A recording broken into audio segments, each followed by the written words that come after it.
we have the 72-inch ceiling fan, fully installed. It's about 12 inches in height from the ceiling to the end of it. It has a remote, so you can turn on the fan. There's 6 different speeds for the fan.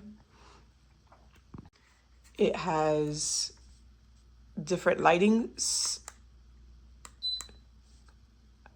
So you have the bright light, a dimmer, lighter light, and another bright light. And then you can adjust and dim the brightness of each light. There is a timer, so you can do an hour, 2 hours, 4 hours. The fan has 6 different speeds, and you can also do it in reverse. And you can turn it on and off just from the remote or from your light switch.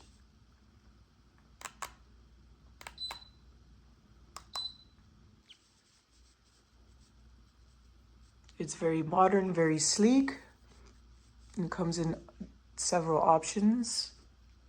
Here you see how easy it is for one person to install it, although a 2-person job would make it go much smoother and quicker. Remember to turn off all electricity and power to the power source prior to installing your fan.